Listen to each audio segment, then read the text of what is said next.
Lucifer کی بغاوت۔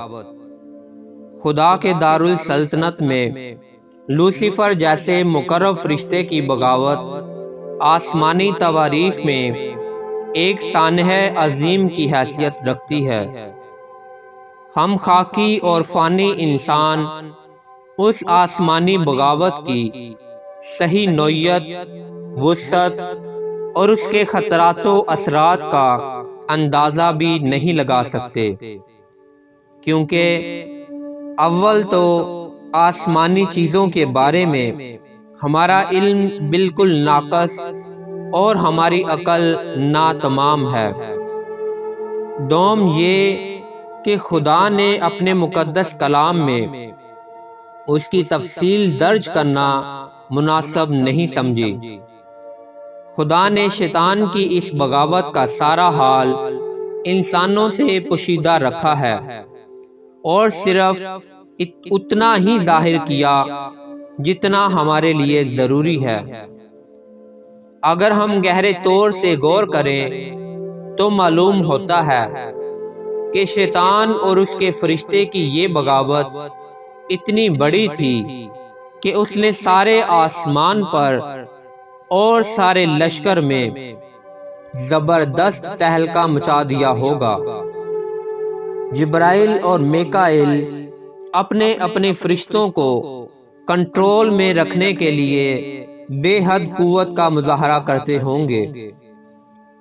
اس وقت میکائیل جو خدا کی سلطنت میں امن قائم رکھنے کا ذمہ دار ہے، بڑی فکر اور پریشانی کے ساتھ مصروف ہوگا۔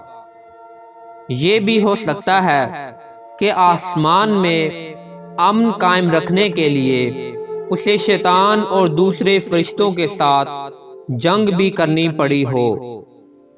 ہم بغاوت کے بعد کے واقعات سے یہ نتیجہ نکالتے ہیں کہ بالآخر حالات پر قابو پا لیا گیا تھا۔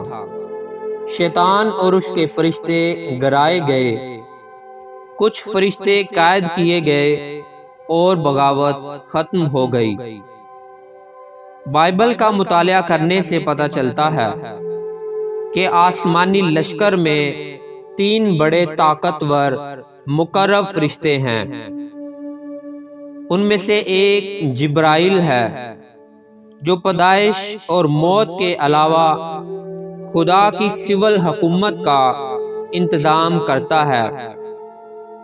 بائبل میں اس کا ذکر صرف 2 مرتبہ پرانے عہد نامہ میں دانیل نبی کی کتاب اور 2 مرتبہ نئے عہد نامہ میں لوکا کی انجیل میں آتا ہے۔ دوسرا مقرب فرشتہ میکائیل ہے، جو خدا کی ساری فوجوں اور سارے لشکر کا سردار یعنی چیف کمانڈر ہے۔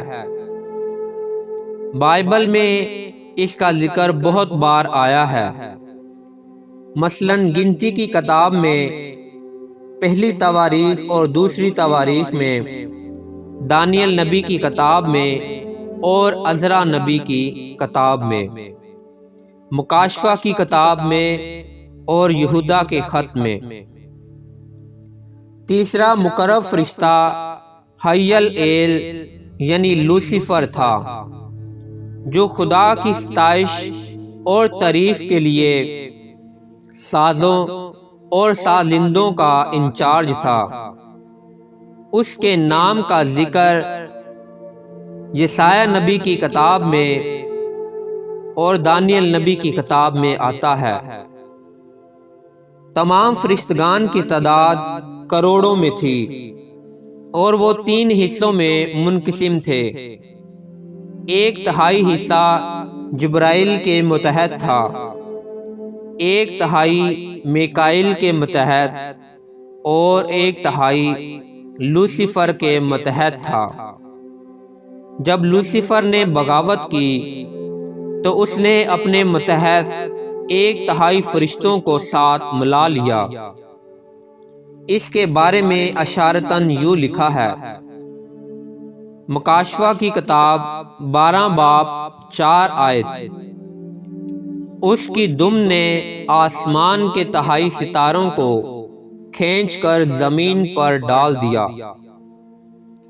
یوں نظر آتا ہے کہ اس نے اپنے فرشتوں کے علاوہ دوسرے فرشتوں کو بھی بغاوت کے لیے آمادہ کرنے کی کوشش کی تھی، کیونکہ کلام مقدس میں ان فرشتوں کے علاوہ اور بھی چند فرشتوں کا ذکر ہے جن کو خاص اعلیٰ اور اونچے مقام حاصل تھے اور ان کی اپنی حکومت تھی، لیکن وہ بھی شیطان کی طرح نافرمان اور باغی ہو گئے۔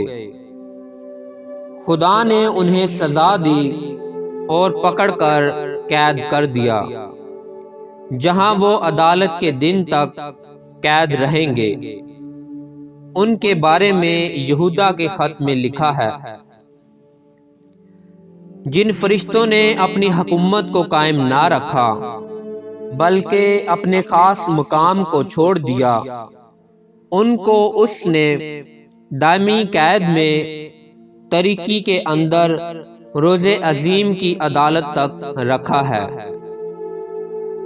پطرس رسول بھی انہی فرشتوں کے بارے میں لکھتا ہے، کیونکہ جب خدا نے گناہ کرنے والے فرشتوں کو نہ چھوڑا بلکہ جہنم میں بیچ کر تاریک غاروں میں ڈال دیا تاکہ عدالت کے دن تک حراست میں رہیں۔ یہ بات دلچسپی سے خالی نہیں کہ جن فرشتوں کا ذکر کیا گیا ہے وہ نہ صرف زور آور اور طاقتور تھے بلکہ خطرناک بھی ہوں گے۔ اسی لیے خدا نے ان کو ان کے عہدوں سے ہٹا کر آزاد نہیں چھوڑا بلکہ فوراً دائمی قید میں ڈال دیا، جہاں وہ ابھی تک قید میں ہیں۔ جس جگہ انہیں قید کیا گیا ہے اسے نئے عہد نامہ میں جہنم کہا گیا ہے، جو غلط ترجمہ ہے۔ ہمیں یاد رکھنا چاہیے کہ جہنم میں ابھی تک کوئی فرشتہ یا انسان نہیں ڈالا گیا، کیونکہ ابھی ان کی عدالت نہیں ہوئی۔ ان فرشتوں کی قید کی جگہ کو یونانی میں ٹارٹرس کہتے ہیں، جو جہنم نہیں بلکہ ایک انتظار گاہ ہے، جہاں سے وہ عدالت کے لیے نکالے جائیں گے اور پھر ہمیشہ کی سزا کے لیے جہنم میں ڈالے جائیں گے۔ اسی طرح انسانوں کی روحیں بھی ابھی تک جہنم میں نہیں جاتی بلکہ ایک انتظار گاہ یعنی عالم ارواح میں جاتی ہیں، جہاں وہ عدالت کے دن تک رہیں گی۔